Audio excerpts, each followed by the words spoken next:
तर नमस्कार मित्रांनो, मी सर्पमित्र योगेश. तर आपण काल रात्री हा गवत्या स्नेक रेस्क्यू केला होता बोलेगाव या गावातून. तर आपण त्याला सोडण्यासाठी फॉरेस्टमध्ये आलेलो आहोत. तर हा देखो बघा, पूर्ण फॉरेस्ट एरिया आहे. हा पूर्ण डोंगराळ भाग आहे. साप अशा ठिकाणी सोडा की तो म्हणे मानव वस्तीपासून लांब राहील. तर आपण ते बघू शकता.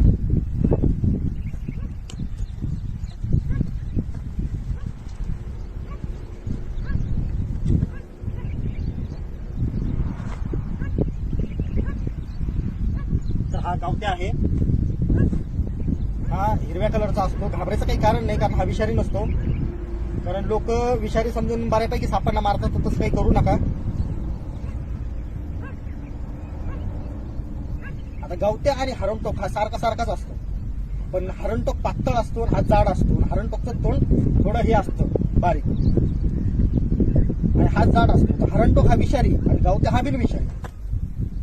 मग गावत्याला काही घाबरायची काही गरज नाहीये. आता आपण त्याला फॉरेस्टमध्ये रेस्क्यू सोडून दिलेला आहे. आपण बघू शकता. याला काही घाबरायचं काही कारण नाहीये, कारण हा विषारी नसतो.